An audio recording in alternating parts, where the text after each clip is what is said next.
Muy bien. Buenas tardes, buenas noches más bien, ya oscureció. Les doy la bienvenida a esta última sesión que tenemos para el curso de recuperación de semiótica y semiología de cuarto semestre para Plan 2020. Muchachos, va a cerrar el curso este viernes 28, si no me equivoco, creo que sí es 28. Sí, en efecto es 28. Bueno, tenemos pendientes ahorita que está en curso la actividad 3 y la actividad integradora. Como no recibía actividades de la unidad 2, decidí ampliar el periodo para la unidad 3 y justamente la actividad integradora. Entonces, ahorita tienen empalmadas dos. Aquí tengo a Imanol. Imanol, muchas gracias por asistir. ¿Qué pasó? ¿Se te pasó cargar la tarea? ¿No te dio tiempo? ¿Si la hiciste, no la hiciste? ¿Qué pasó ahí? No la terminé completa, como apenas entré a otro trabajo, o bueno, apenas Ujú. conseguí un trabajo que le había comentado que no podía conectarme luego en la mañana. Sí, Pues he claro. estado con eso. Y sí la tengo, pero no la terminé, o sea, me faltó unas partes que fue lo de la cita Zapa, como colocar bien el formato. Y sí, se me pasó, lo pospuse porque ya sí me acuerdo que era el 21 de agosto, fue el viernes que pasó. Y según yo ya lo tenía, pero lo dejé porque como me ocupé de otras cosas, ya ni lo terminé y sí se me olvidó ya terminar bien el trabajo y subirlo a la plataforma. Ok, entonces, ¿sabes qué? Como no quiero perjudicar las notas, ¿te parece bien si te la abro? Bueno, la voy a abrir para todos, ¿no? Pero la voy a volver a abrir para que puedan entregar, porque la verdad hiciste además un buen trabajo en la primera actividad. Entonces, entiendo que pueden pasar estas cosas, ¿no? Si estás de acuerdo, pues la voy a abrir y bueno, el asunto es que ahorita tienes que entregar dos actividades en 2 días y con estas serían tres. Entonces, nada más ahí revisa. La que más valor tiene es la actividad integradora, que vale 40%, 40 puntos del total, ¿no? De 100, que al final la calificación máxima, recuerden que se los anuncié desde el principio, es sobre 8, ¿no? Entonces, nada más considérenlo, ¿no? Al momento de las evaluaciones. Pues yo creo que es un buen esfuerzo, Imanol. Estos cursos, sabes que duran 8 semanas y aquí lo hemos estado viendo alrededor de 3 semanas, lo cual es un gran esfuerzo. Entiendo primero de su parte, porque justo están en otras actividades y estos tiempos los presionan bastante, ¿no? He tratado de ser, no sé cómo decirlo sin sonar como soberbio, pero tratar de apoyarlos en ese aspecto, cambiando las fechas de la sesión y tratando de adaptarme un poco a ustedes, pero si alguien quiere hacer las entregas, entonces van a estar abiertas para que puedan cargar y sobre todo para que les beneficie la calificación. Creo que de lo importante es lo menos importante, ¿no? Las notas. Entiendo que eso al final tiene un propósito para varias cosas y bueno, tampoco es mi intención, ¿no? Yo no creo en las penalizaciones ni en ese tipo de cosas, pero también entiendo que debemos regirnos por un sistema de normas y reglas que nos permitan justamente estructurar el trabajo. Así que solo como comentario, la vez pasada te acuerdas, Imanuel, que no terminamos la sesión y que lo íbamos a avanzar para ahora. Sí, Justamente nos profesor. quedamos con Manuel Martín Serrano. Lo revisamos un poco, pero me gustaría empezar desde aquí, ya que él retoma como esta intención, ¿no? Esta intención y no intención, ¿no? De la comunicación. Él nos expresa muy, digamos, ampliamente que va a haber factores en los cuales el sistema de comunicación no va a tener retroalimentación. Nosotros, a través de lo que podamos percibir, que se parece un poquito a lo que nos proponía Peirce con lo de la primeridad, secundaridad y terceridad, ¿no? En donde nosotros vemos un efecto, o sea, en este caso sería el signo, nos acercamos, vemos sus cualidades y en el tercer punto, que sea la terceridad, pues experimentamos el signo. ¿no? Yo les ponía un ejemplo de, me parece, no sé si era de una estufa, de una fogata o algo así, pero vemos el fuego, lo percibimos a cierta temperatura y cuando lo tocamos nos quema y descubrimos que lastima, ¿no? Entonces aquí no estamos dialogando con el fuego no es un recurso de comunicación, sin embargo, la capacidad del signo nos ofrece esa experiencia, digamos, cognitiva para poder entender que hay un mensaje ahí, ¿no? Manuel Martín Serrano además nos dice, ¿no? Que va a haber estos fenómenos comunicativos en los cuales va a imperar muchísimo la intención, ¿no? Entonces, digamos que todo aquello que percibimos a través de los signos, ¿no? Que nosotros podemos hacer estas concreciones, digamos, abstractas y subjetivas de un fenómeno o de esto que hemos denominado signos, pues nos ofrecen la capacidad de interpretación, ¿no? Y con base a ello, pues entender en qué entorno están viajando estos mensajes. Con Manuel Martín Serrano les decía el ejemplo de la lluvia, ¿no? No es necesario que nosotros estemos dialogando con el medio ambiente o con el ecosistema. De repente vemos que se empieza a nublar, empieza a haber, por ejemplo, una corriente de aire más frío, ¿no? Y de repente tal vez empieza a gotear. Que además nosotros en el idioma español pues tenemos como varios, no sé cómo decirlo, metonimias, conceptos para esto, ¿no? Desde está chispeando, está brisando, ¿no? Adelante, Imanol, por favor. Una duda, por ejemplo, en este caso, cosas como las personas que, por ejemplo, en las noticias dan como el clima, ¿no serían tan necesarias? O sea, porque en realidad es como una interpretación.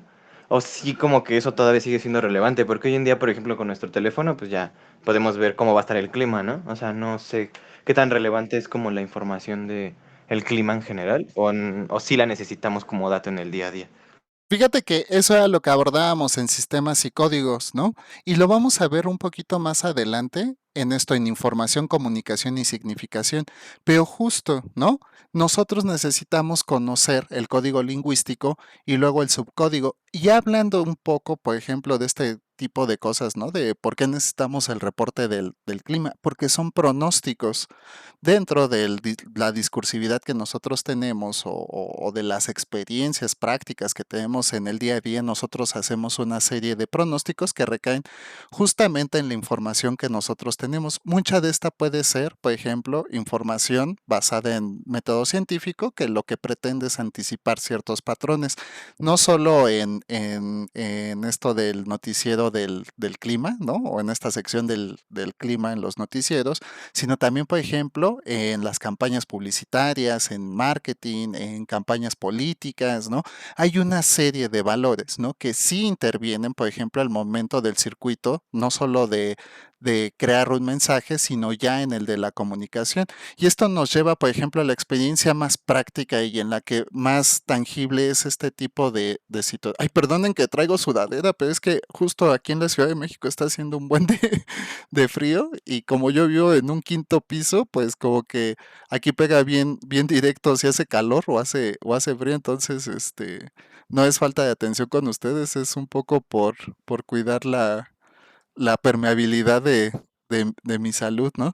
Pero retomando el tema, justo lo que tú dices, para producir, por ejemplo, estos circuitos de comunicación que ya sería el sistema más complejo de los códigos eh, digamos, lingüísticos, ¿no?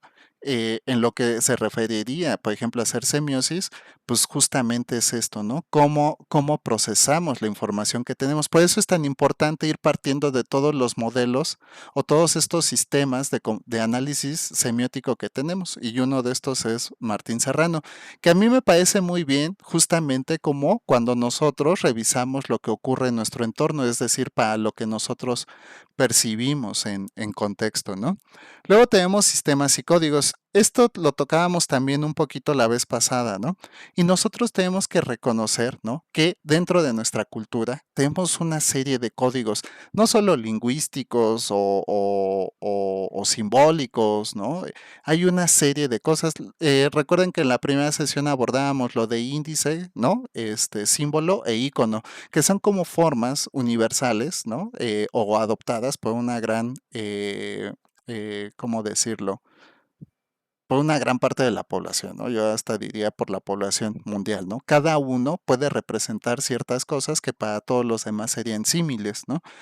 Sin embargo, pues son rasgos de esto. Ya hablando un poco menos amplio, menos general, ¿no? Y ubicándonos directamente en cómo se conforma, por ejemplo, un código lingüístico, que sería en este caso el idioma español, pues vemos que de repente la innovación, ¿no? El desarrollo no solo tecnológico, sino el de cercanía a través de estos nuevos instrumentos digitales como lo sean redes sociales, la comunicación persona a persona de manera inmediata, pues han traído consigo una serie de revoluciones, justamente este tipo de códigos, ¿no?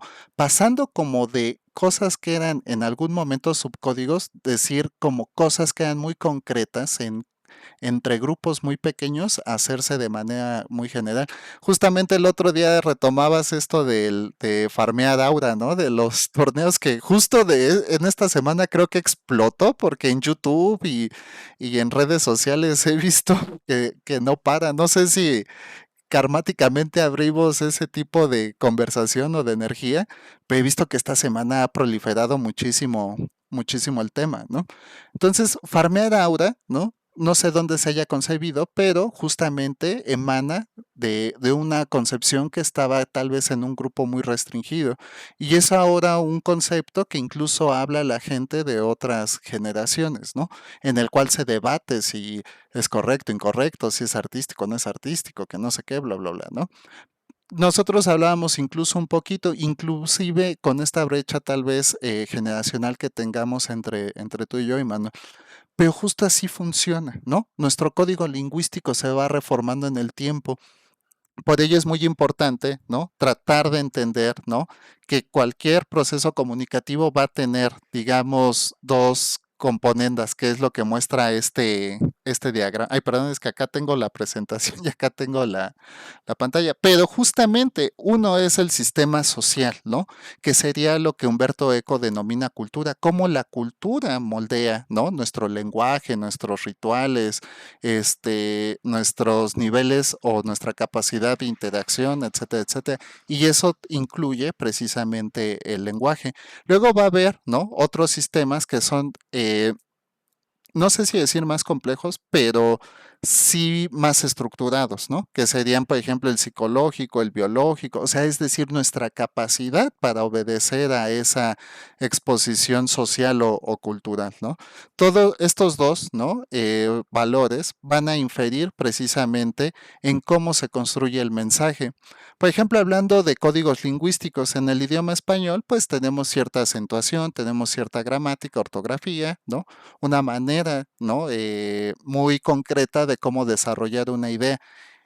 En inglés cambia bastante, ¿no? La forma fonética en la que incluso nosotros podemos hablar, ¿no? De lo que está escrito a lo que es la oralidad, varía mucho. ¿Por qué? Porque la estructura de los símbolos y del código escrito es diferente a la nuestra.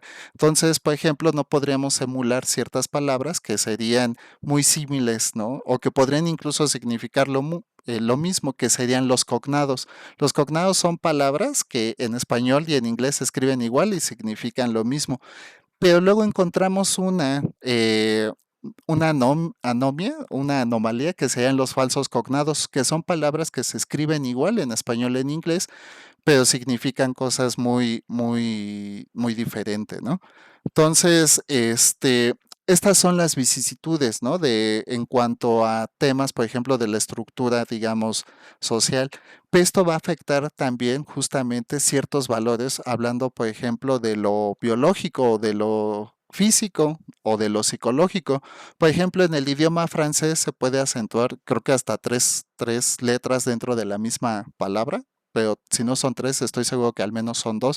Por eso su sonido es mucho más gutural, depende más de una composición física, ¿no? Muy ensayada en el tiempo para poder pronunciar ciertas palabras de manera nativa. Un ejercicio, por ejemplo, que un hablante nativo del español le costaría muchísimo por la práctica que requeriría. O el alemán o el ruso, que requieren de acentos muy, muy concretos, ¿no? Porque el diformismo que ha tenido la lengua desde su origen ha sido muy poco. Entonces, justamente estos son las condiciones en las que se van reelaborando, por ejemplo, se van deconstruyendo estos códigos lingüísticos. Por eso es importante de repente considerar estos dos valores al momento en el que nosotros producimos o concebimos o recibimos un mensaje. Por eso muchas veces la comunicación necesita mediación, que era lo que yo les decía la vez pasada. De repente cuando hay algún tipo de campaña o cuando hay algún tipo de, por ejemplo, de proyecto de política económica en un gobierno o algo, sale la presidenta o el presidente a explicar por qué se están tomando esas directrices, justamente, perdón, para darle objetividad y concreción al mensaje y que éste tenga las menos deformaciones al momento de llegar al público receptor, ¿no? Entonces, justamente con el análisis de Greimas, tocábamos un ejemplo la vez pasada. ¿Te acuerdas que les hablaba de Star Wars, no? Y cómo la composición del discurso obedece precisamente a lo que se concibe en este viaje del héroe. Incluso tocábamos esto del sujeto de poder y el sujeto virtual. Tú me haces una pregunta, no me acuerdo de quién, pero me acuerdo que andamos un poquito. Yo tomaba el caso de Luke Skywalker, ¿no? De que lo llama la princesa Leia para ser rescatada. Era su hermana, además, ¿no? Pero bueno, para rescatarla tiene que cumplir una serie de objetivos y para cumplir esos objetivos va a tener dos estructuras en oposición, ¿no? Los ayudantes o aquellos que le van a ayudar y los opositores, ¿no? O antagonistas, que en este caso sería el imperio comandado por Darth Vader, ¿no? Entonces, para rescatar a la princesa Leia tiene que cumplir una serie de objetivos, entre ellos derrotar al imperio, que sería Darth Vader, y por eso destruye la estrella de la muerte. Al final él se convierte en un sujeto de poder porque cumple con la misión, que es rescatar a la princesa Leia y derrocar al gobierno, ¿no? O bueno, a la estructura política dominante y castigadora de ese momento. Entonces el análisis de Greimas nos ayuda mucho justamente cuando dentro de nuestro digamos, discurso, dentro de nuestro análisis semiótico, tenemos una figura de poder o un sujeto virtual que requiere de nuestro análisis. Yo lo llevaba, por ejemplo, al momento de las campañas políticas, en cuanto un presentador que pretende ocupar un puesto, ¿no? O un cargo en la función pública, pues tiene que hacer una serie de situaciones. Y entonces, ¿cuáles van a ser sus ayudantes? Pues, por ejemplo, los de marketing político que lo van a asesorar para realizar la campaña, ¿no? ¿Cuáles serán sus opositores o cuál que sea su oposición? Pues los miembros de otros partidos que aspiran al mismo puesto, ¿no? Va a depender muchísimo, ¿no? Aquí, por ejemplo, el destinatario, pues sería el electorado, pero aquí va a depender muchísimo de todos estos factores para ver si se consigue el objetivo, que sería ocupar el cargo público. También lo podemos llevar a la narrativa, como el ejemplo que, no, que les pongo aquí de Caperucita Roja y el lobo feroz, ¿no? Entonces, cuando encontremos una narrativa de este tipo, pues podemos aplicar el modelo de Greimas, ¿no? Es decir, pues revisar la historia que lleva a ese personaje a cumplir con cierta misión, ¿no? Ahora tenemos las funciones lingüísticas de Roman Jacobson. Jacobson nos dice que el resultado, ¿no? Del proceso comunicativo depende mucho del contexto y para eso él hace 6 formas, a ver, es una, dos, tres, cuatro, cinco, seis, sí. Hace 6 formas de análisis, ¿no? Que nos dan el contexto necesario para poder entender, ¿no? Que la función comunicativa, pues depende de ciertos elementos que están incluidos dentro del mensaje, ¿no? Entonces, él, por ejemplo, habla de la función emotiva, en la cual nos dice, por ejemplo, que el mensaje pretende hacer un eufemismo de ciertas capacidades emocionales para representar algo. Y esto donde lo veríamos, por ejemplo, en los poemas o en ciertas líricas, ¿no? En todo esto que tenga que ver precisamente con la prosa y el verso, que trate de externar alguna emoción o sentimiento, ¿no? Entonces, hay, por ejemplo, la función de referencia, ¿no? Donde nosotros tratamos de darle, por ejemplo, esta información al receptor para que pueda, ¿no? Dar justamente estas capacidades de interpretación a lo que está, consumiendo, ¿no? Para Roman Jacobson, ¿no? De manera sintética, lo que se pretende, ¿no? Es que los mensajes, el discurso y el signo están incrustados en cierto contexto y que debido a ese contexto tienen un propósito diferente a lo que podría ser un mensaje en otro contexto, ¿no? Entonces, esta función relacional del contexto con el signo, el mensaje, pues va a depender mucho de la intención que nosotros tengamos al momento de elaborarlo o de recibirlo.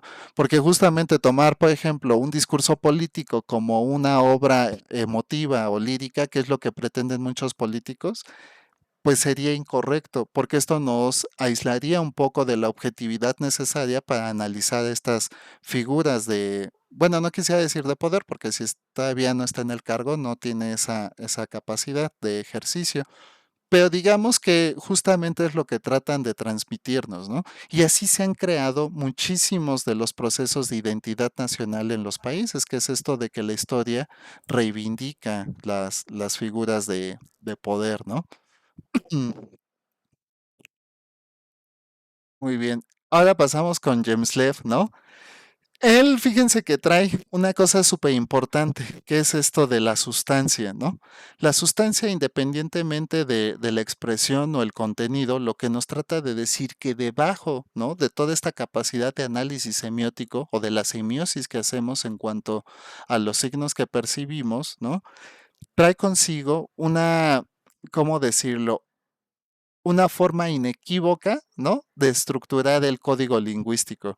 Y esto era lo que les decía un poco con la acentuación, el tipo de palabras que utilizamos al momento de comunicar, que eso sería, por ejemplo, la forma de expresión.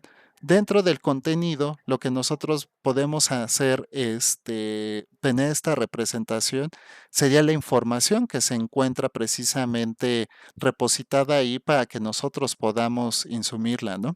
Entonces, digamos que estos dos tipos de estructura, ¿no? Del signo, lo que nos permiten es justamente determinar con base al fonema y al fema y al semema y el sema, pues de qué estamos hablando, ¿no? No es lo mismo, por ejemplo, que yo les diga, hola, buenos días, ¿no? A que les diga, hola, buenos días, ¿no?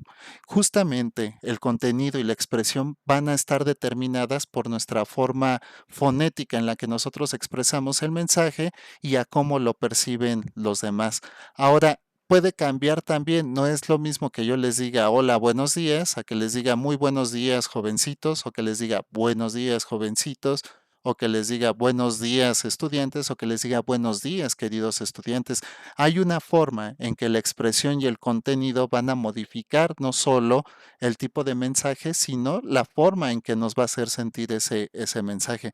Pues es como muy importante, ¿no? Lo que toma nos expresa James Lev a partir de la sustancia en cualquiera de sus dos formas, ya sea expresión o contenido.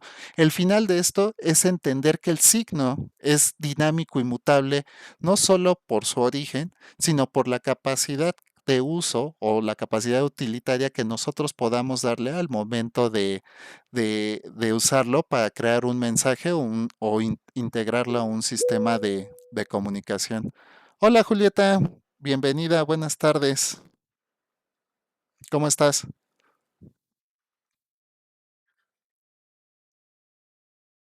Muy bien. Le mencioné a Imanol que como los dos no entregaron actividad 2, de hecho cierra el curso este viernes 28. Les voy a abrir otra vez la actividad 2. Hay tres actividades ahorita en curso. La actividad 3 venía para cierre del día 25 y pues no vi que hubiera entregas, entonces justamente se me ocurrió que podíamos, bueno, yo también la abrí un poco tarde, pero justamente a la intención, ¿no? Que tuvieran tiempo para trabajar en ella y pudieran entregarla. Entonces, pues todo va a cerrar el día 28, ¿no? Entraron la primera actividad, creo que están muy bien, pero les abro esa oportunidad para que lo tengas en cuenta. Cada actividad vale 20 puntos, ¿no?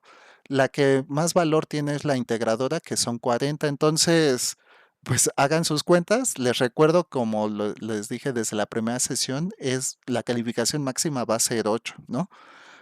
no es un criterio mío. Yo considero que si se hace las actividades y se cumplen los objetivos de aprendizaje, es así, pero bueno, son los lineamientos que a mí me dieron al momento de planear este curso y bueno, desde un principio fueron las reglas del juego. Entonces, por favor, yo sé que ahorita a lo mejor tienen muchas cosas y todo, pero es una buena oportunidad de que ya se liberen de este compromiso y puedan seguir avanzando, ¿no? Además de que en realidad sí es una materia muy bonita, a mí me gusta mucho, pero es muy poco el tiempo también para estudiarlo. Yo lo que quiero es que tengan estos conocimientos justamente para cuando tengan que hacer producción cultural, tengan al menos esta perspectiva de conocimiento de cómo se construyen los mensajes, qué representan para uno, pero también sobre todo qué van a representar para el público objetivo, para el receptor o para la audiencia o para como lo quieran llamar dependiendo del producto que hagan, ¿no? Bueno, ese es el anuncio parroquial, Julieta, para que no se me pase porque a lo mejor luego no puedes ver el video y una disculpa, Imanol, por repetir las condiciones, pero bueno, mejor así. Y finalmente vamos a pasar a información, comunicación y significación. Esto tiene que ver un poquito con un concepto que es la semiósfera, ¿no? Shannon y Weaver, ¿no? Incluso dentro de la eh, digamos, teoría de la comunicación, ellos tienen como muy definido el circuito, ¿no? Dicen que hay un emisor, que es aquel que insume la información, crea el mensaje, lo transmite por un medio, que sería el canal de comunicación, hacia un receptor. Y este receptor recibe la información, la interpreta, ¿no? Y si en algún momento se cumple el circuito de comunicación, habrá una retroalimentación reiniciando el ciclo en donde el receptor se convertirá en emisión y esto estará dando cíclicamente vueltas, ¿no? Hasta que se suscite algo que termine la comunicación, ¿no? Ellos retoman un concepto muy importante que es el ruido. El ruido, porque además ellos lo llevan a entornos de comunicación electrónica, por ejemplo, el teléfono, ¿no? En nuestro tiempo sería el celular, WhatsApp, cualquier medio de comunicación digital también estaría incluido, incluso sistemas de comunicación inmediata como los que serían como lo sean los que nos ofrecen redes sociales como Messenger, no sé, otro, Snapchat, TikTok, etcétera. Ya ven que también hay mensajería ahí, ¿no? O incluso el contenido que nosotros consumimos en ese momento. Entonces el ruido va a ser para ellos una capacidad técnica que podría imposibilitar la comunicación. En nuestro entorno también podemos tener ruido. Quizás, por ejemplo, estamos en un café con alguien y nosotros estamos platicando y de repente pasa el camión de la basura o un tráiler y suena la corneta o un tren y de repente silba, etcétera, etcétera, ¿no? Entonces, esto es súper importante porque no importa muchas veces, ¿no? Cómo sea el procesamiento para la construcción de este mensaje, si en el canal de comunicación existe este ruido que impida la comprensión del mensaje objetivado que nosotros creamos. Pero hablando ya de lo importante es la información. La información va a ser un sistema, ¿no? De datos, pueden ser referentes, brutos, etcétera, etcétera, pero esta información va a ser todo digamos, eh, estructura, ¿no? De conocimiento o de saber práctico o empírico, dependiendo de lo que estemos hablando, que nos va a permitir a través del análisis de nuestra capacidad de abstracción, ¿no? Y de poder entender esa información, pues el mensaje que nosotros podamos emitir, ¿no? Se vuelve súper importante porque muchas veces justamente los errores de comunicación no vienen constituidos por el ruido que nos presentan Shannon y Weaver, ¿no? Lo que puede provocar un ruido es, por ejemplo, elaborar estos mensajes con la información que es referente, con los datos, digamos, coherentes, brutos, reales, ¿no? De todo esto, pero no compartir el código lingüístico a quien va a estar dirigido. Y eso nos lleva, ¿no? A la significación, que es donde nosotros podemos, a partir de estos signos que recibimos como mensaje, pues darles un sentido, ¿no? Los símbolos se constituyen por un significante, que es algo que tiene una representación por nosotros, y un significado. Por eso, por ejemplo, el semáforo, pues es reconocible por todos, porque todos sabemos qué significa el verde, el amarillo y el rojo, ¿no? Justamente la comunicación se suscita así. Cuando nosotros leemos algo, podemos entenderlo porque tiene este orden y estructura y es reconocible por nosotros. Pero ¿qué sucedería, por ejemplo, si leyéramos un manual técnico de equipo de radiofrecuencia? Pues vendrían muchas cosas que nosotros tal vez no manejemos dentro de nuestro acervo o dentro de nuestro léxico lingüístico. Por ejemplo, no sabríamos a qué se refiere con 120 Hz en corriente alterna o en corriente o 60 hercios en corriente directa, etcétera, etcétera, ¿no? Esto irrumpiría justamente con la capacidad de transmitir este mensaje y esta capacidad de comprenderlo por parte del receptor. Entonces, digamos, ¿no? Que de manera accidental nosotros podríamos estar creando un mensaje fidedigno con información real y todo, pero no ser comprensible para el receptor, ¿no? Entonces, justamente esta creación y vinculándolo con lo que nos decía Manuel Martín Serrano, pues necesitamos saber cuál es la intención al momento de crear ese mensaje, ¿no? Entonces, considero que es como la parte más importante, entender que no siempre enviar un mensaje verídico se suscita como un mensaje correcto para el receptor y esto puede crear una falla en el circuito, ¿no? Finalmente, comunicación. La comunicación es lo más complejo dentro de la semiótica. ¿Por qué? Porque aquí es donde eh, digamos, se tiene que usar todas las capacidades comunicativas para poder hacer semiosis, es decir, una correcta interpretación del mensaje construido.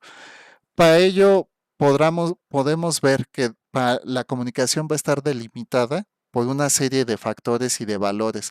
Desde, por ejemplo, hablando en la estructura social y en un discurso político, pues sería el interés político, ¿no? Esto de que las campañas políticas están llenas de promesas sin cumplir es justamente por eso. ¿Por qué? Porque parten de un interés, de un romanticismo no hablo romanticismo como de este amor filial, ¿no? Sino como de exaltar, justamente de la corriente artística romanticista, como de exaltar las cosas.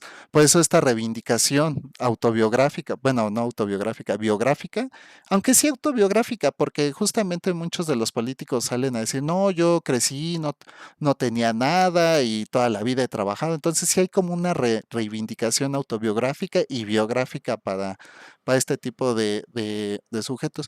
Pero aquí va a haber estos factores, ¿por qué un político tendría tal vez que exaltar o no? O de construir estas historias de vida de manera exaltada o reivindicatoria ante los errores o cosas así. Para empezar, son como factores innatos dentro de toda sociedad humana. Y esto no es una universalidad, pero sí es tan general porque hay un espíritu de reconvención sobre los errores que hemos cometido, ¿no? Incluso nosotros, por ejemplo, de repente, tronamos, no sé, con la novia, con el novio, y que decimos, ay, no, es que ya no, y ya no voy a confiar en nadie, no me voy a volver a enamorar y todo, y bla, bla, bla. Y luego conocemos a otra novia, otro novio, y ¿qué decimos? Ay, no, pues qué bueno que pasó, porque ahora estoy más preparado, yo ya voy a tener una mejor relación, ¿no? O de repente cometimos algún error, decimos, ay, no, me endeudé con no, pues que era innecesario porque no había otra manera y ya lo único que me quedaba y bla, bla, bla. Y en realidad había como otras 20 cosas antes de cometer un error de esos, pero preferimos reivindicar nuestra propia historia porque nos constituimos como valores como objetos de valor social, por decirlo de algún modo. Justamente el circuito de comunicación depende de todo esto para que nosotros podamos tejer estos niveles de argumentación en cuanto a los mensajes que construimos, ya sean de temas personales, políticos, lo que sea, ¿no? El circuito de comunicación va a estar, ¿no? Puesto que les digo que es la semiosfera, pues consolidada precisamente por todo lo que la cultura determina. Y yo diría, la cultura lo determina a partir de los rituales que nosotros hacemos, pero eso ya es un tema más antropológico, aunque me gusta esta pista de lo ritual, ¿no? Entonces, creo que eso nos da paso, ¿no? Y si todo es social, ¿qué sucede, no? Cuando nosotros no tenemos como la comprensión de estos signos, de estos objetos estructurados a partir de la cultura. Alguien a quien le interesó mucho esto fue al francés Jean Piaget, ¿no? Que él decía, bueno, pero ¿dónde nace nuestra capacidad, ¿no? Subjetiva de abstracción para poder interpretar los signos? Entonces él se dedicó a estudiar precisamente a los chiquitos, a los bebés, ¿no? Y decir, bueno, no a los bebés, pero sí a las primeras infancias, por decirlo así, ¿no? Entonces, él lo vio y justamente decía, el entorno social, ¿no? Va a ser aquel que le transmita a todos nosotros este valor de significado y significante. ¿Por qué es tan importante? Justamente porque esa es la racionalización que les digo. Si yo les dijera que es como la paradoja del estructural funcionalismo, ¿qué es lo que hace, no? ¿A quién? ¿La estructura hace al sujeto o el sujeto hace a la estructura, no? Y justamente aquí surgen dos conceptos dicotómicos, ¿no? Sujeto e individuo. El sujeto, por definición, ¿no? Digo, no etimológica, pero digamos que por una definición de teoría social es todo aquello que depende de la estructura, ¿no? Entonces, un sujeto va a depender, por ejemplo, de las bases de la estructura del Estado de Derecho, de las formas cívicas contempladas, pero más allá del uso y costumbre en el cual se desarrolla el sujeto.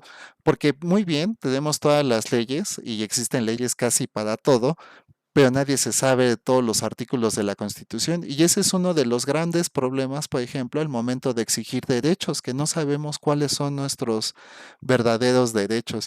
Entonces, esto se vuelve particularmente importante y Piaget lo lleva así, ¿no? No es suficiente tener como esta capacidad biológica o física de la conciencia o del aprendizaje o tener esta capacidad de aprendizaje cognitivo, ¿no? Tenemos que aprender a servirnos de esas estructuras y para ello, ¿no? Digamos que los niños no son capaces de discernir entre significante y significado hasta que los permee la cultura o la sociedad, como quieran llamarlo, ¿no? Yo prefiero cultura porque sociedad termina como en algo muy general y ambiguo, ¿no? Pero digamos dentro de la cultura, que serían todos aquellos valores por los cuales nosotros estamos constituidos y también por los cuales nosotros generamos un sentido de identidad y pertenencia al grupo que pertenecemos independientemente de la magnitud, o más bien dependientemente de la magnitud, ¿no? Pero que justamente nos ayuda a consolidarnos como seres sociales, ¿no? Y aquí el asunto de Piaget, pues también recae justamente a cómo nosotros podemos hacer una construcción del circuito de comunicación a partir de lo que la gran estructura que sería la sociedad, pues nos dictamina a ejercer, ¿no? Finalmente pasamos a expresión y contenido, ¿no? Y aquí volvemos con James Lev, ¿no? El asunto, ¿no? Es que podemos tener, ¿no? Diferentes signos y que estos tengan el mismo significante, ¿no? Con ello, ¿qué va a suceder? Que a pesar de tener diferentes significantes, perdón, a pesar de tener diferentes, signos, ¿no? Y un mismo significante, esto puede organizar, ¿no? La capacidad que nosotros tengamos de hacer un significado diferente. Por eso es tan importante las funciones de análisis semiótico de James Lev, porque no es lo mismo, como les decía, el buenos días molesto que el buenos días de buenas o el buenos días con seriedad, etcétera. Muchas veces incluso nosotros podemos tener, ¿no? Esta capacidad de malentender alguna situación y decir, oye, ya viste al profe, viene de malas, ¿no? Cuando en realidad a lo mejor estaba siendo serio porque les iba a aplicar un examen sorpresa y quería ver cómo reaccionaban ante esa situación, creándoles un poco más de estrés, ¿no? Entonces la función del signo, ¿no? Se vuelve una equivalencia del análisis semiótico, es decir, mm, este significante va a poder crear diferentes significados, ¿no? dependiendo de cómo los perciba alguna otra persona. Y entonces a lo mejor Manuel dice, no, es que el profe no venía de malas, ¿no? Se ve que está estresado, ¿no? O viene un poco, o se veía cansado, ¿no? Pero no de malas, ¿no? O a lo mejor Julieta dice, no, es que yo no lo vi de malas, más bien lo vi triste, ¿no? Fue como su tono desganado o algo así porque ni siquiera gritó, etcétera, etcétera, ¿no? O a lo mejor yo digo, no, pues es que, ¿saben qué? Vengo enfermo, me resfrié y tengo la garganta irritada, ¿no? Entonces, un mismo significante, que en este caso sería el buenos días, ¿no? Podría tener diferentes significados acorde a lo que nosotros estemos percibiendo. Y por eso se vuelve tan importante esto de la sustancia, ¿no? Que les decía, no es solo la manera en cómo decimos y qué pronunciamos, sino el contenido que trae consigo. Y para el contenido va a ser necesario pues entender la forma, el canal de distribución o el espacio en donde se está emitiendo el mensaje. Esto le va a dar mucho sentido y significado al mensaje que nosotros estemos construyendo. Y para James Webb esto se vuelve súper importante, por ejemplo, en cuanto al análisis político, porque esto puede transmitir una serie de cosas, por ejemplo, desde seguridad al electorado, de decir, oye, este cuate habla muy bien, conoce muchos datos, se ve que ha leído muchísimo. También puede crear ilegitimidad y decir, oye, ¿sabes qué? Es que este cuate no sabe ni hablar, se ve que está bien, que no terminó ni la escuela, etcétera, etcétera. Y luego podremos tener otros significantes, porque decir, oye, sí se ve muy preparado y todo, pero escuchaste cuando habló, por ejemplo, de la canasta básica, que hay que subirle el precio, y entonces eso podría romper, por ejemplo, con el objetivo de discurso de legitimidad y de cercanía con el electorado. Son diferentes circunstancias dependiendo de la función, ¿no? Que nosotros estemos utilizando para el análisis semiótico. Denotación y connotación. Justamente, la denotación y la connotación, pues lo que pretenden es darnos un camino justamente para entender cierto tipo de mensajes, ¿no? Entonces, la denotativa es cuando nosotros hacemos referencia al objeto y qué es lo que significa. Entonces, yo digo, ay, ese perro se ve muy, muy fuerte, ¿no? Entonces, en un contexto, por ejemplo, de mascotas, pues me estoy refiriendo exactamente a un perro, que sea la función denotativa. En una función connotativa, por ejemplo, si estoy hablando de fútbol, decir, el delantero del equipo es un auténtico perro, ¿no? Bueno, aquí dice animal, pero digo, es un perro, ¿no?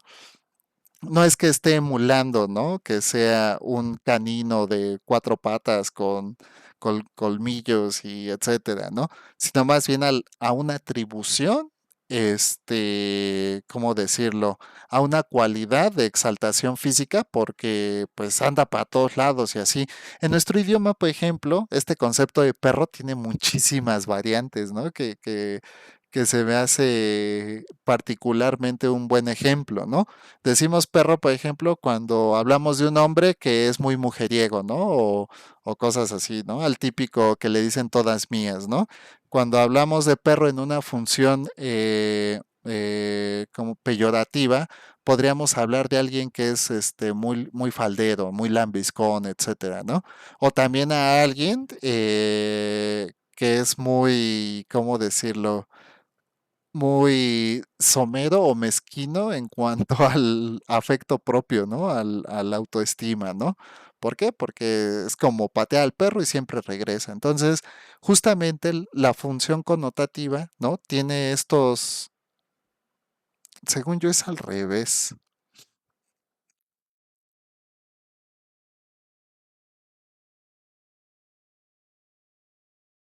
No, denotativa, no, sí está bien, perdónenme, es que saben que había un error en los contenidos y ahorita me hizo dudar, pero no, sí está bien. Denotativa es cuando es referente y connotativa cuando es un eufemismo o una analogía de algo, ¿no?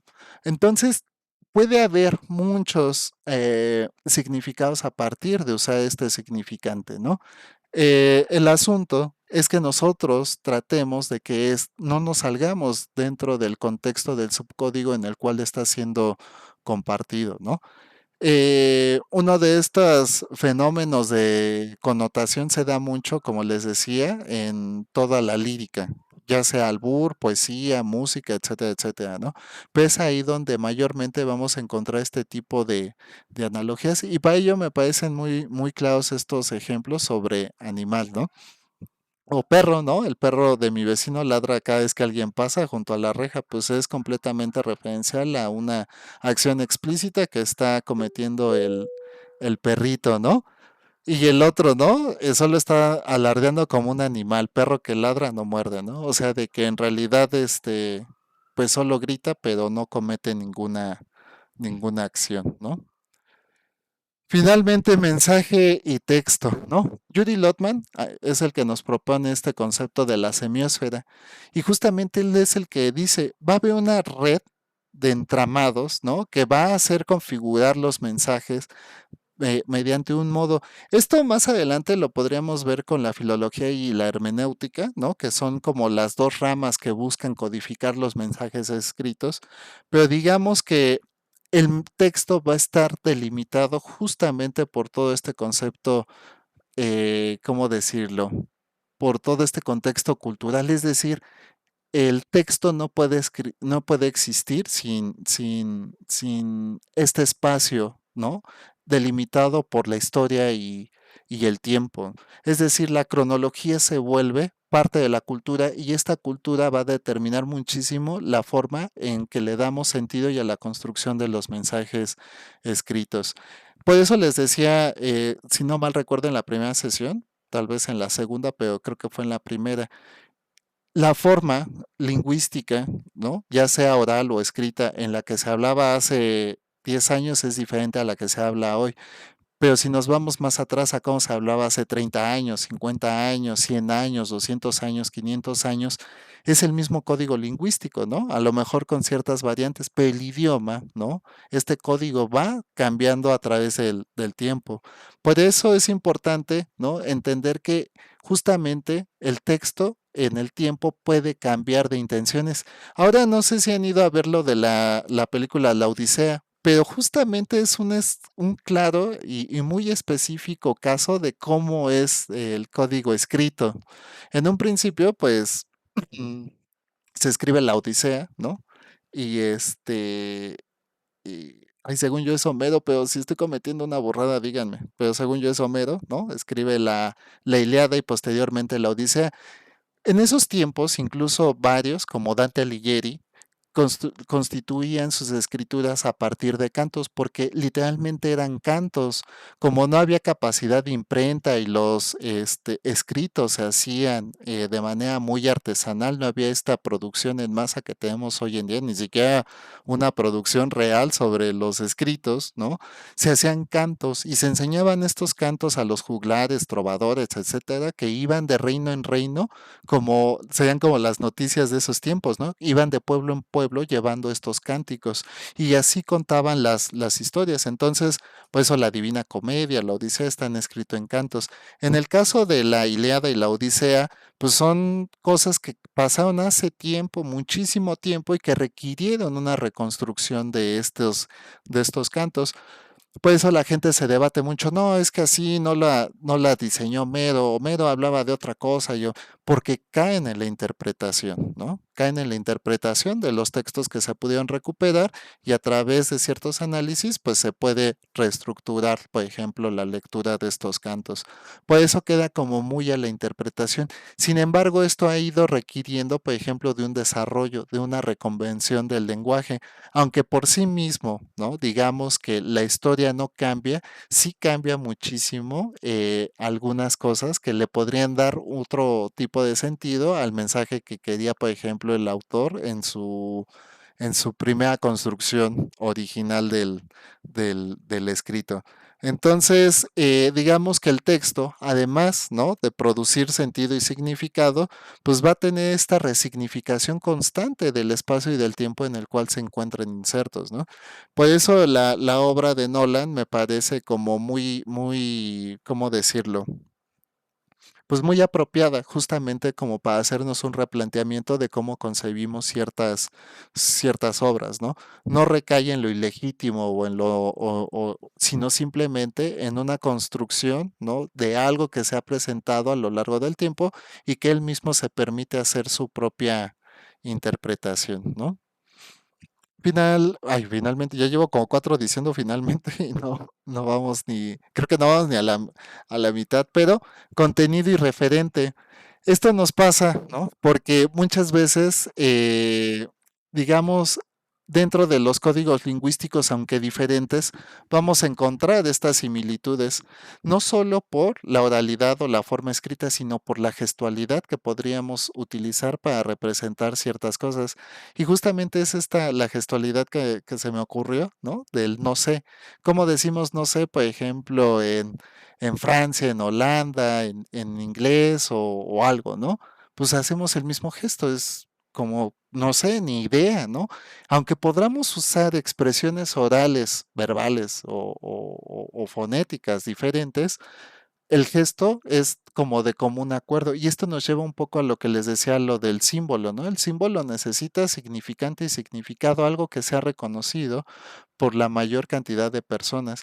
Esto nos habla precisamente de cómo se comporta el contenido y el referente cuando obedecemos a códigos lingüísticos diferentes entre pues, personas diferentes, ¿no? Entonces, la comunicación puede suscitarse incluso, ¿no?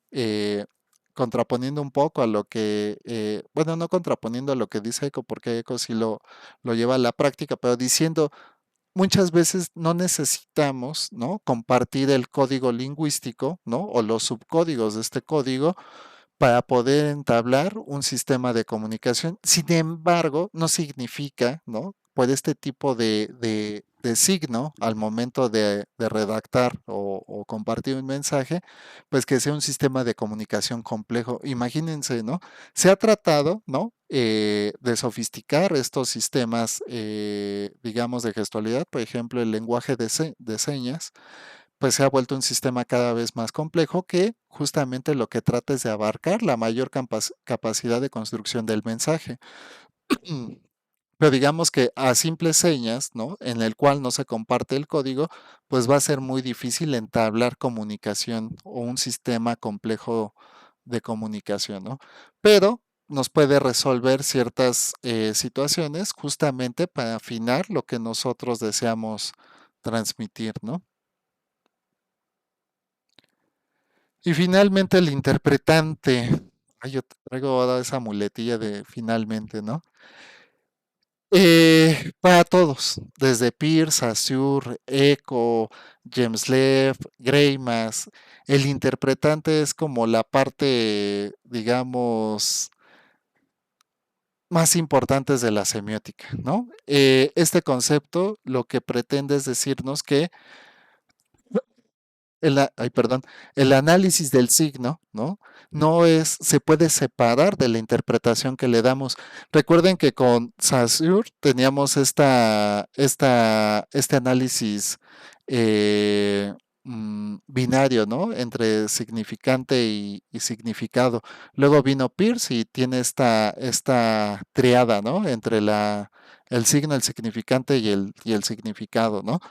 Y luego viene eco y además del significado, el significante y todo esto, nos mete la cultura. Y luego viene James Lepp y dice, no, pues no solo es la cultura, también son las emociones. Y luego viene Lotman y nos dice, además de todo eso hay que cerrar la cultura, porque la cultura, aunque es todo, tenemos que hacerlo a un nivel más micro, porque juntar las demás culturas en un gran sistema cultural se vuelve complejo. Entonces vamos a cerrarlo y vamos a decirle no atmósfera, sino semiosfera, ¿no? La mitad de este círculo, ¿no? Que puede rodear la cultura, ¿no?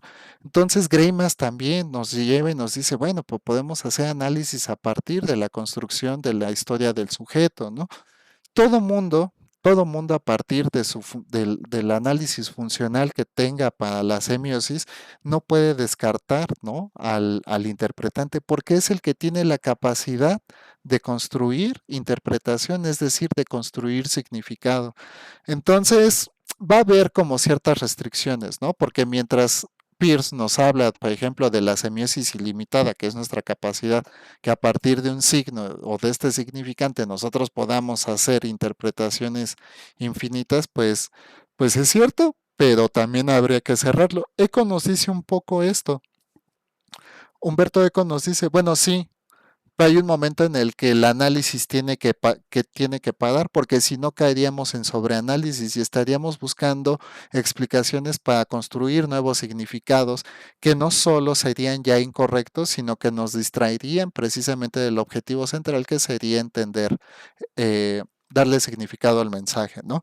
Entonces, dentro de todo esto, es importante que se entienda que cada lector de cada mensaje, que cada receptor de cada mensaje es lo más importante para el circuito de la comunicación, porque aquí se define si se cumple el objetivo de la construcción del mensaje y de la distribución. Bourdieu lo lleva, y se los anticipaba, creo que en la clase uno, ¿no? Esta teoría, él lo lleva al campo artístico, pero a mí me parece tan símil para el campo de la comunicación que no puedo dejar de pasar a hacer esta analogía. Dentro de la teoría del campo artístico que crea Bourdieu, él maneja estas tres líneas, pero en cuanto a la producción cultural. Y dice, para construir un objeto artístico o cultural, ¿no?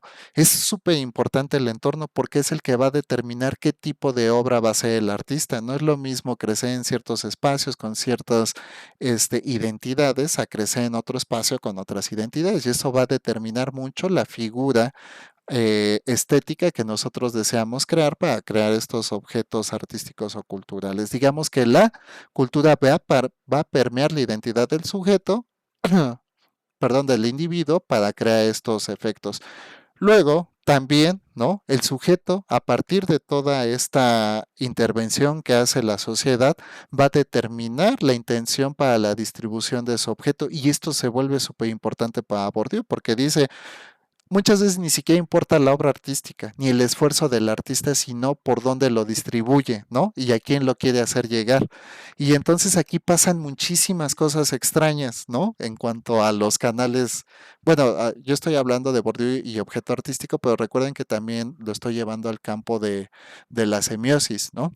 Y Bourdieu dice, muchas veces el objeto artístico, ¿no? No es que genere esa apreciación o ese consumo por parte del público objetivo, de la audiencia, ¿no? Sino va a ser el canal de distribución. Y entonces, ¿qué va a pasar? El canal de distribución va a afectar también al receptor. Y es decir, justamente el artista puede idear la figura o el objeto de arte, puede imaginarse si lo va a distribuir, no sé, en una exposición, en una sala, en un auditorio, etcétera, etcétera, ¿no? Y va a definir a qué tipo de público lo va a objetivar. Pero todo eso puede fallar porque justamente el canal de distribución va a depender mucho de un entorno y de cómo la sociedad se comporte justamente en ese momento histórico, ¿no? Como Van Gogh, no sé si conocen algo de Van Gogh, pero Van Gogh es mi pintor favorito y él crea una serie de obras. Incluso mi pintura favorita, que es La Noche Estrellada, pues la crea en un psiquiátrico. Es una historia que además biográfica y creo que es súper, súper fuerte y profunda, pero más por lo del hermano, ¿no? Que en realidad él era el que le compraba todos sus artes porque él en vida no vendió ninguna pintura, ¿no? Pero bueno, justamente Van Gogh creó obras de artes que fueron reconocidas muchos años después, ni siquiera en su tiempo, cercano a su tiempo. ¿Y cuál fue el problema? La producción del arte, pues no, la figura biográfica no, porque pues cuando se volvió tendencia, digamos, en ese momento de consumo, pues él ya ni estaba. Fue el canal de distribución en ese momento, que no hubiera quien recibiera ese mensaje o ese producto artístico. Lo mismo pasa con el lenguaje. Nosotros podemos crear la mejor canción, la más bonita del mundo, etcétera, etcétera, y que el público no esté preparado tal vez para recibirla. ¿Por qué? Porque depende del contexto, como lo decía, ¿no? De dos estructuras. Lo primero es lo social y luego la físico-biológica, ¿no? Psíquica biológica. es algo muy, muy complejo de describir, pero muchas veces esto puede pasar. Ahora, por ejemplo, hay un boom en cuanto a producción, ¿no? Artística, que serían los doctores Simi. ¿Se acuerdan que en un principio, pues nada, sea el monito, la botarguita que todos conocemos y eso, pero de repente empezó a haber un boom de los doctor Simis porque a algún sujeto se le ocurrió aventar uno en algún concierto y sería bueno recabar esa historia incluso como para análisis empresarial, ¿no? Y se empezó a volver fama, ¿no? De aventar simis en los conciertos. Y luego esta tendencia voló y digamos que farmacias similares aprovechó la coyuntura de este boom de mercadotecnia. ¿Y qué pasó? Empezaron a crear diferentes tipos de simis, ¿no? Como la Barbie, ¿no? Hay un simi para cada cosa. Justamente, pues no es que Similares haya adoptado y decir, ah, van a usar nuestro SIMI, o fíjate, ¿no? Incluso creo que de manera intencionada, si lo hubieran diseñado así, no hubiera funcionado de manera tan orgánica como lo hizo al final. Entonces, es un poco retomar este tipo de cosas. Todo esto nos va a ayudar justamente para hacer el análisis. Les dejo el breviario para que lo consulten. Recuerden que el breviario tiene la intención de que si algún tema se les complica, lo puedan repasar, ¿no? En esta unidad, pues revisamos modelos comunicativos, comunicación y significación, sistema código y mediaciones, modelos estructuralistas, ¿no? Que son todas estas funciones de análisis semiótico que tenemos y finalmente información, significación y comunicación, ¿no? Todos los demás temas que vemos ahí son como derivados de estos grandes temas, ¿no? Tenemos la actividad 2. No me voy a detener porque si no, no quiero convocarlos a otra sesión y ya nos quedan 15 minutos, ¿no? Eh, He tratado de hablar un poquito de todo durante lo que fue el cierre de la unidad 2, que ya nos tomó casi 2 sesiones, pero sí son temas bastante amplios, ¿no? La semiótica en el cine. La semiótica en el cine además requiere de un nivel técnico muchas veces muy especializado y hay grandes obras que no han necesitado tanto esta especialización. Me acuerdo mucho de cuando salió La Bruja de Blair, que fue grabada con una Handycam o una cámara de mano. Hace como 30 años eran productos muy famosos en los 90 porque nos ofrecía la posibilidad de grabar video, ¿no? De manera, digamos, no sé cómo, práctica, ¿no? Entonces la bruja de Blair la grabaron totalmente con una Handycam y tomas fuera de cuadro, no había como un nivel técnico, la música, pues el soundtrack de una película no solo son las pistas de música, ¿no? Es decir, no solo quien canta, sino también los efectos de sonido. Cuando cae un soldado en la arena, no es lo mismo que caiga un soldado en concreto o en piedra, etcétera, ¿no? Digamos que eso también se hace parte del soundtrack de la película. Entonces, La Bruja de Blair tuvo una particularidad o peculiaridad, ¿no? Que fue grabada con una Handycam y no hubo como mucho diseño artístico o técnico de lo que sería el cine. Sin embargo, luego podemos ver, por ejemplo, yo incluso hablaría ahora ya de las series, porque hay series que están tan elaboradas, incluso con niveles técnicos superiores a las películas, como Game of Thrones. Me acuerdo mucho porque hay un capítulo, por ejemplo, es que hay un buen que son súper impresionantes para el análisis técnico, pero justamente hay uno que es el juicio a Tyrion Lannister y desde que se está construyendo la escena el recinto donde se va a hacer el juicio, empezamos a ver, por ejemplo, planos picados, contrapicados, que justamente demuestran, por ejemplo, el poder que tiene cierto personaje. Entonces, cuando llega Tyrion ay, ¿cómo se llama esto? Bueno, ahí al tribunal a ser sentenciado, pues está el papá en el trono y se ve el plano contrapicado, ¿no? Como si Tyrion lo estuviera viendo hacia arriba, mostrando que es una figura de poder y que él es más pequeño que él, ¿no? Pero cuando Tyrion se avienta el discurso y los maldice a todos, la cámara hace un contrapicado también y lo ve desde abajo, ¿no? Y viendo esta figura de poder.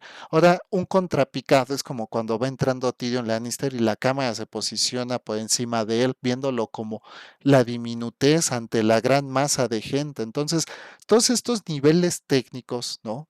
cual vemos si una película está grabada a colores, tono sepia, colores más oscuros, que esa es una tendencia ahora en el cine, los tonos cromáticos, ya Humberto Eco, los códigos cromáticos también infieren en la intervención de cómo se están constituyendo, por ejemplo, los mensajes de significado para las películas. Hay un análisis muy padre sobre cómo Disney ha cambiado la tonalidad de los colores, haciéndolos menos vivos y más grises. Esto tiene una intención. Hay un ejemplo muy claro en cuanto al diseño de marcas. ¿Recuerdan McDonald's tal vez hace unos 20 años todavía? No sé cuándo cambió muy bien, pero creo que tiene al menos unos 5 años, tal vez 10.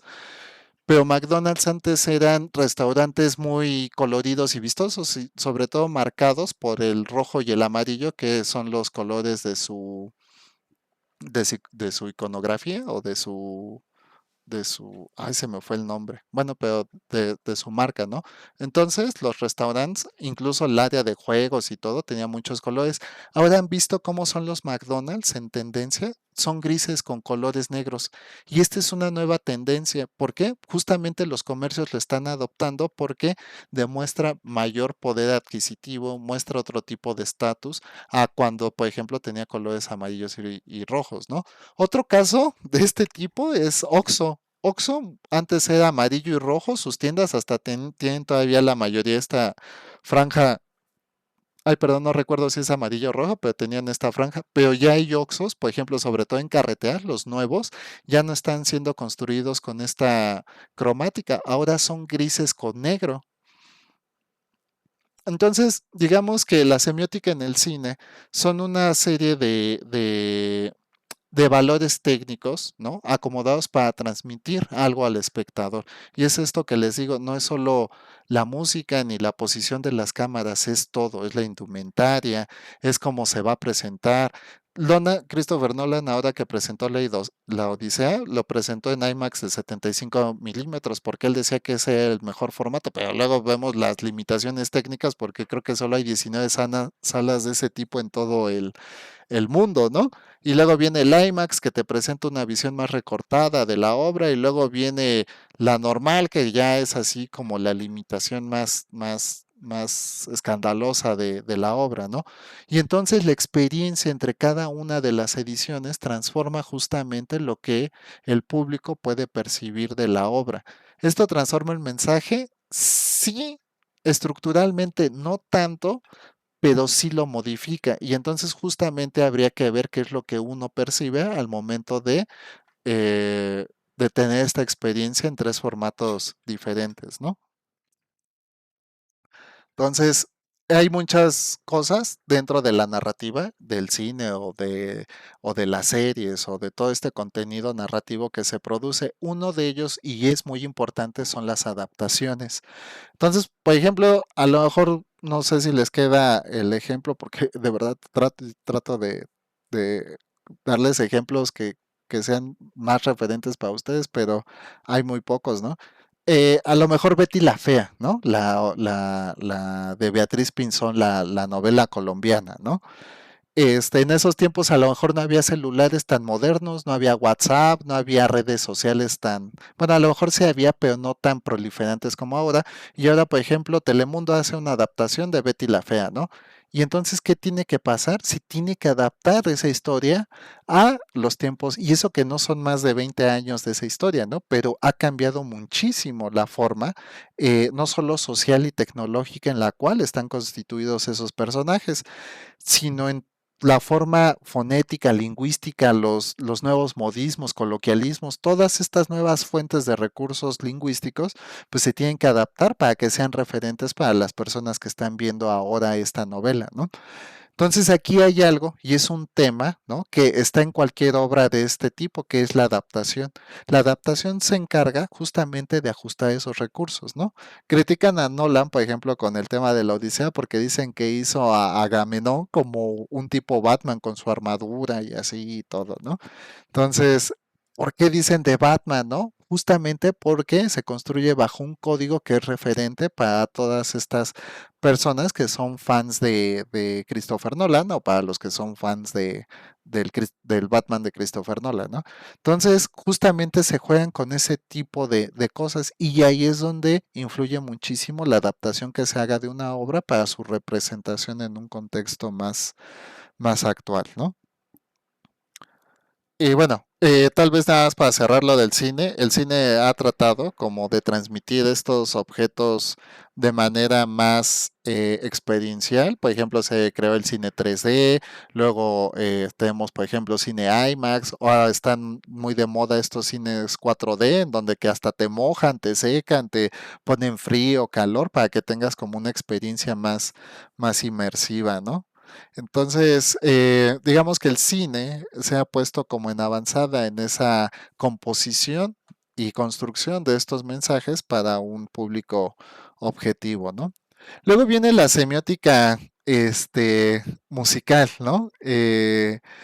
Hay muchísimas formas. De hecho, el cine, ¿no? Se ha denominado el séptimo arte, pero la música siempre ha estado contemplada dentro de las bellas artes. El asunto con la música, y solo hablando tal vez, dejando un poco de fuera la lírica, ¿no? Depende mucho de la objetivación que tenga, porque no es lo mismo escuchar un canon en do de Pachelbel, ¿no? Por ejemplo, en una boda, que sería por sí misma, la canción ofrece un estado de transición por el canon, el cómo van integrándose cada uno de los instrumentos y la escala en cual se van presentando no solo, digamos, fonética y morfológicamente en cuanto al ritmo de la obra, sino a cómo crean esta experiencia de tranquilidad y de relajación, por ejemplo, en un contexto de boda en donde todo el mundo está susceptible. Pues eso me parece como, si algún día se casan, al menos escúchenla, porque creo que no solo para los novios, sino para los invitados es la mejor obra de boda que está, ¿no? Luego viene la marcha nupcial, ¿no? Que es todo este jolgorio, toda esta alegría, ¿no? De lo que viene, o sea, y justamente es una marcha hacia el altar, ¿no? Y se ve representada justamente en estas escalas morfológicas del ritmo que tiene. Entonces, el tema de la música es qué nos quiere transmitir y cómo nos lo transmite, ¿no?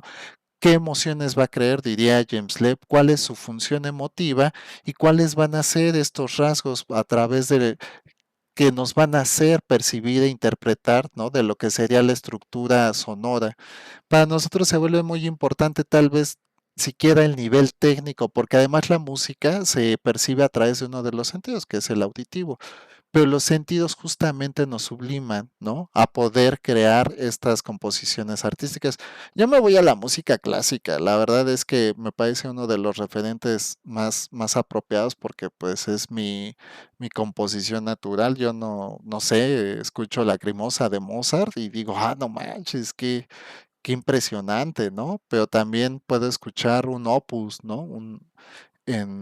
Y no sé decir, wow, ¿no? Qué impresionante, ¿no? Qué pequeño soy. Puede haber otras cosas, a lo mejor de repente me echo una canción no sé, de Peso Pluma, ¿no? Y yo la verdad no conozco, pero a lo mejor escucho algo y por mi contexto psicoemocional de ese momento, pues a lo mejor me sublima y digo, ah, no manches, ¿no? Qué padre, qué intenso o qué triste, ¿no? Justamente, ¿no? Lo que importa aquí dentro de la música es cómo influye, ¿no? Nuestro estado de ánimo para percibir, ¿no? Lo que pretende el artista generándonos ese estado de ánimo. Indudablemente, por ejemplo, un escritor, compositor de música no va a escribir una canción triste para personas alegres. Es decir, no voy a crear una canción de desamor para las personas que viven una alianza o una vida en pareja bonita y feliz, ¿no? Pues justamente mucho de estas funciones emotivas depende para quién está creado el mensaje, ¿no? Y justamente el cómo conecta con la audiencia. ¿Recuerdan esto de la cercanía? Pues pasa así. Por eso los artistas tienen como un repertorio de música triste, de música bonita, música alegre, bla, bla, bla. pero tienden a predominar sobre un tipo de discurso. A Shakira la criticaban mucho al principio, ¿no? Porque decían que solo escribía música para corazones rotos. Pero creo que Shakira, por ejemplo, justamente en ese, no sé si en esa construcción subjetiva que se hizo de ese arquetipo musical que ella había tenido, hizo más, ¿no? Y trató de buscar en el rock, en el metal, en la salsa, etcétera, etcétera. Entonces trató de innovar. Y ya ahora también, ya ha seguido innovando y todo eso. Y perdónenme si uso Shakira, pero debe haber más ejemplos, pero es el que más se me ocurre. De hecho, yo eh, creo que no he visto a alguien que haga tantos covers como Shakira o que haya rescatado, que se ha vuelto incluso un tema juicioso en el que alegan, por ejemplo, qué tanta autoría tiene, porque no solo es la lírica o la letra o los estribillos que podría retomar, como el de Amores como el nuestro de Jerry Rivera que lo usó para The Hips Don't Lie o algo así. La criticaban mucho, ¿no? Y luego decían, no, pues que él se lo robó a Shakira, cuando en contexto, pues él era el primero que lo había usado, ¿no? Entonces hay una serie de situaciones justamente en la cual nosotros tenemos que revisar este significado social que provoca la música, ¿no? Semiótica y publicidad, como lo veríamos con Yuri Lotman, ¿no? El mensaje escrito es fuerte, es poderoso, pero necesita, por ejemplo, de estos contextos específicos dentro de una temporalidad, es decir, dentro de la cronología actual, ¿no? Mm. Los mensajes escritos por lo regular en publicidad no van a mostrar esta denotación, sino la connotación, es decir, exaltar como ciertas cosas, no necesariamente a través de lo escrito, pero sí de los signos usados. Entonces, por ejemplo, vemos un comercial de Chanel y vemos a un par de chicos jóvenes y guapos, ¿no? En la playa, ¿no? Y despreocupándose de todo y bla, bla, bla, ¿no? Y al final vemos by Chanel, ¿no? O by Versace o lo que sea, ¿no? Entonces, ¿qué nos está vendiendo la marca? Pues estatus, ¿no? Dice, pues, solo pueden estar aquí en la playa, ¿no? Sin hacer nada los que usan Chanel, ¿no? De repente vemos un comercial de autos y vemos un muchachillo joven en un auto deportivo, corriendo a toda velocidad, etcétera, etcétera, ¿no? Y entonces, ¿qué te asocia esto? Pues que si traes un deportivo, pues tienes estatus, eres intrépido, valiente, etcétera, etcétera. Pero esto rompe, ya si quieren verlo en cuanto a la estructura social, mucho, porque en realidad no sé, habría que revisar un estudio de mercado. Yo alguna vez lo hice, pero no tengo la referencia, entonces no lo puedo mencionar de manera científica, pero en realidad, por ejemplo, ¿quién compra más autos deportivos? ¿Los jóvenes, los de mediana edad o los adultos, no? Bueno, pues creo que los que compran autos deportivos son los adultos. Primera, porque por ejemplo una persona de la mediana edad no está buscando, perdón, una persona joven, pues no está buscando un auto de estas cualidades, tal vez porque no tiene el dinero, su ascenso en la escala social no ha podido consolidarse por su formación o su recién integración al mercado laboral, etcétera. Entonces, digamos que tiene otro contexto socioeconómico que le impediría comprar uno de estos coches deportivos, ¿no? Luego la mediana edad, bueno, la mediana edad, pues a lo mejor lo que buscaría primero antes que un coche deportivo sería una SUV, una camioneta, ¿para qué? Pues para llevar a la esposa, a los chiquillos, un vehículo seguro que le permita ante cualquier vicisitud, pues mantenerlo más segura a su familia, etcétera, etcétera. Entonces justo se hacen estos análisis de, en realidad, el auto deportivo a quién va dirigido, pues a los adultos, ¿no? Mayores, porque rejuvenece con un auto, ¿no? Ostenta todo ese poder, toda esa valía que tienes, porque además un auto se vuelve una ofrenda de categoría y ascensión social. Entonces, justamente la publicidad juega mucho con estos mensajes de denotación y connotación, ¿no? Eh, Esto se va a ver también mucho, por ejemplo, en las campañas sociales, ¿no?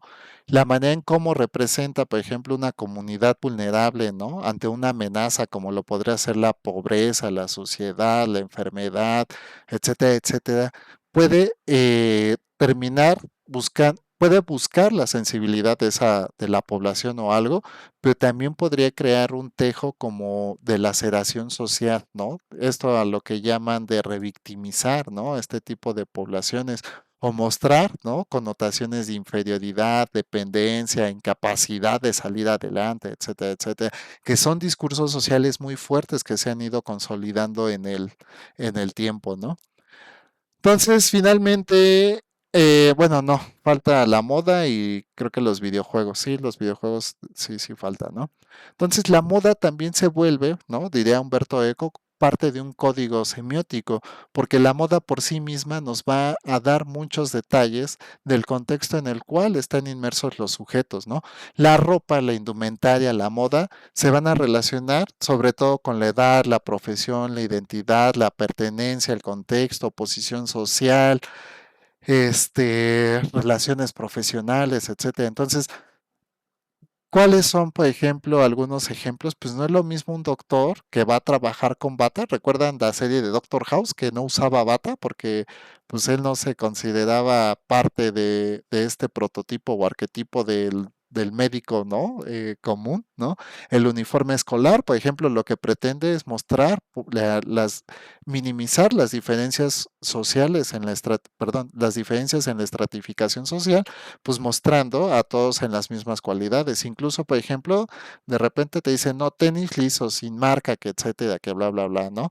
Por ejemplo, a los niños en mis tiempos nos decían todos con casquete corto y así, porque así evitamos que cualquier cosa se vean diferentes, etcétera, ¿no?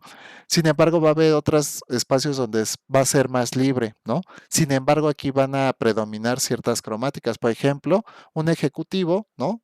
Tal vez un traje negro sea demasiado formal porque esto se utiliza, por ejemplo, en actos muy solemnes como un velorio, una toma de protesta, etcétera, etcétera.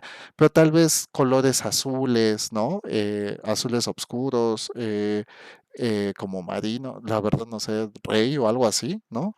Pero se va a limitar mucho, por ejemplo, colores un poco más visibles como colores claros o pasteles, etcétera, ¿no? Depende del contexto, pero se va a formalizar, además del tipo de indumentaria, que sería el traje por sí mismo, la cromática de estos, ¿no? Un chaleco, por ejemplo, ¿no? O un uniforme de protección civil, pues tiene que ser vistoso para que pueda dar la señalización o las indicaciones ante cualquier desastre o vicisitud, ¿no? Del entorno. Entonces, aquí ya no es la cromática, la forma, sino simplemente que sea algo, que sea algo utilitario para que pueda ser reconocido, ¿no? El uniforme policial, pues que va a mostrar como el militar, pues el cargo, una figura capaz de ejercer poder porque es la autoridad, ¿no? En la regulación y aplicación de la fuerza por parte del derecho, un representante de esta violencia ejercida por parte del Estado, ¿no? Entonces, digamos que la indumentaria, pues nos permite reconocer ciertas funciones sociales, ¿no? Por los códigos con los cuales están constituidos, ¿no? Entonces, de repente, ¿no? Tenemos que salirnos un poco de esta estructura tan planeada, porque por ejemplo, si yo voy vestido de policía a una fiesta, significa dos cosas, o que la fiesta es de disfraces con alguna temática, por ejemplo, a lo mejor alguien dijo, oh, voy a hacer mi fiesta de cumpleaños, pues la temática va a ser, por ejemplo, policía porque yo soy policía, ¿no? Y quiero que todos vengan disfrazados de policías, ¿no? O a lo mejor digo, quiero que vengan disfrazados estilo hawaiano porque la temática va a ser Hawái, ¿no? Entonces digamos que en este tipo de disfraces, por ejemplo en Halloween, ¿no? En Halloween todos nos disfrazamos y podemos ir de policías y bla, bla, bla, ¿no? Entonces justamente depende mucho del contexto y cómo se pueda significar la formalidad o la legitimidad de esta indumentaria o vestirse, ¿no? Entonces, digamos que la indumentaria, la moda, la vestimenta, ¿no? Implica participar en sistemas de códigos convencionados dentro de lo social, ¿no? Y finalmente, ahora sí, ¿no? Semiosis en los videojuegos. Videojuegos creo que entraman todos, ¿no? La música, el cine, la moda, etcétera, etcétera. Creo que los videojuegos además es el sistema inmersivo, ¿no? De creación cultural más complejo que existe. No solo por el desarrollo a través del código que se necesita para elaborar un videojuego, sino también del diseño, de la construcción, de la narrativa. Digamos que infiere y se integran todos todas las demás semiosis, ¿no? Que hemos revisado. Porque es la composición del personaje, cuál es la historia de este personaje, ¿no? En videojuegos incluso se habla del lore del personaje, ¿no? Y tenemos personajes simples como Mario Batman, como Mario, ¿no? Que va a rescatar a la princesa Toadstool, ¿no? De los reyes de los castillos del rey Koopa, ¿no? En el primer videojuego. Creo que yo jugué hasta el 4 y ya de ahí ya no me acuerdo, pero la temática era muy similar siempre, no sé si haya cambiado, ¿no? O tenemos a Kratos en God of War, ¿no? Que en la primera serie de juegos, ¿no? Hasta que salió el último de que está en el contexto mítico nórdico, ¿no? Pero digamos en el principio era ir a derrotar a Zeus, ¿no? Bueno, y ni siquiera derrotar a Zeus, su primer enemigo fue Ares, ¿no? Que fue el que condenó su alma y Atena ayudándolo a rescatarlo. Entonces, todo el diseño, la construcción, la música, los efectos, etcétera, etcétera, tienen que ver con todo lo que hemos revisado, ¿no? Aquí cae muy bien el análisis de Greimas, ¿no? Justamente para saber si se vuelve el personaje un sujeto de poder o un sujeto virtual. Y creo que con eso ya cerramos, vamos acabando este curso. Está la actividad 3. Y Manuel, pues tú aprovechando que estás presente, no sé si tengas alguna duda. La verdad es que creo que es una actividad un tanto sencilla, pero que ya te ayuda a resolver la actividad integradora, ¿no?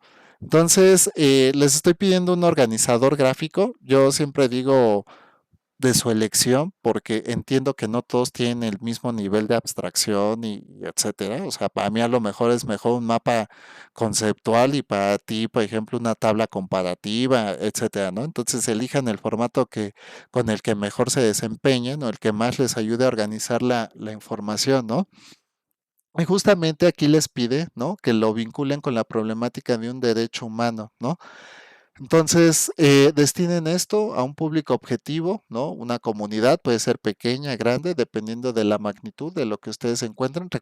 Revisen las dos actividades anteriores porque justamente la progresión de las actividades es para que al final la actividad integradora pues no tenga que partir desde cero, ¿no? Entonces, no sé, Manuel, si tengas alguna duda, pero lo más importante es la actividad integradora, ¿no? Aquí yo les estoy pidiendo un video, ¿no? De 5 a 8 minutos.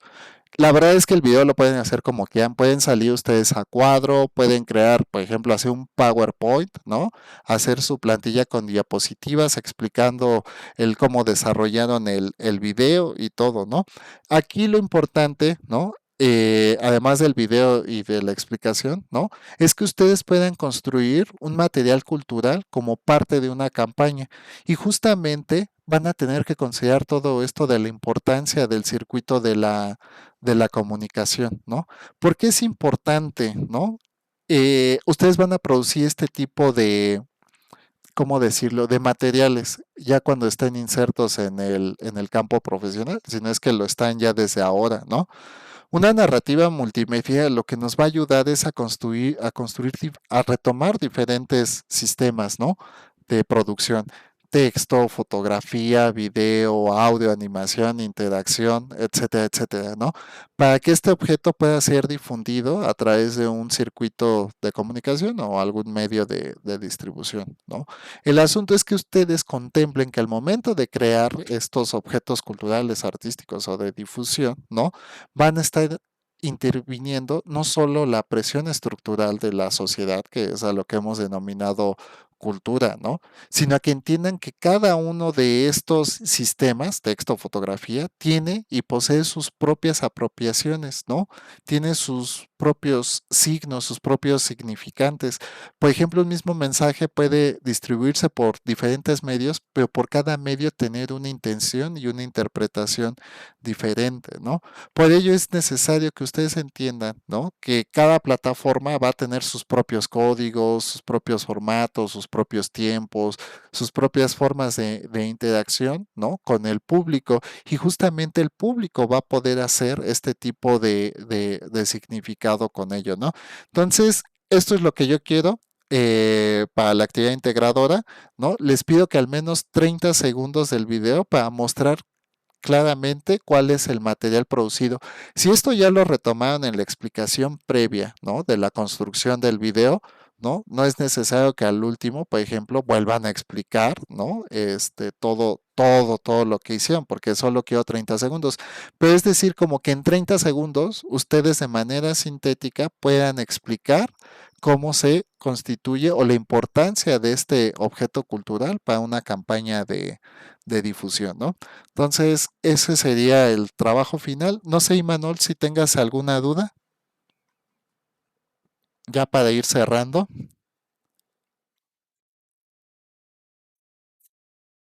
¿Sigues ahí, Imanol? Bueno, voy a dar el cierre. Muchachos y muchachas, mis queridas y queridos estudiantes, es que yo de cariño les digo mis muchachos y mis muchachos. Este es un curso bien extenso. Traté de abarcar lo más que pude en estas 3 semanas. La verdad es que hay cosas en las que nos podríamos detener a compartir más experiencias y a profundizar más en ciertos temas, porque además hablar de lenguaje y cultura es un tema súper amplio, pero justamente aquí, ¿no? Entender que los circuitos de comunicación dependen mucho de cómo la cultura permea a los individuos al momento de crear significados, pues se vuelve importante. Para mí mismo la cultura es ese significante, es eso que percibimos y la manera que nos ayuda a comprender nuestra realidad. Por eso considero que esta materia particularmente es algo que se debe seguir trabajando, no solo ahorita que vimos esto en curso o en clase, sino en otros momentos, revisar desde dónde estamos construyendo nuestros discursos, nuestra oralidad, nuestros mensajes y cómo le pueden afectar a los demás se vuelve un tema súper importante. Pues yo les doy mucho las gracias y Manuel, gracias por tu puntualidad, por tu participación en esta sesión. Julieta, pues creo que se retiró, pero les doy mucho las gracias y nada más para decirles que el curso cierra el viernes 28 a las 23:59 horas y yo creo que a más tardar el domingo les estaré mandando sus calificaciones finales para que las podamos atender a la brevedad posible. Entonces, en cuanto reciban su calificación, como cortesía nada más, pues confírmenme de que estén de acuerdo para evitar cualquier futura aclaración.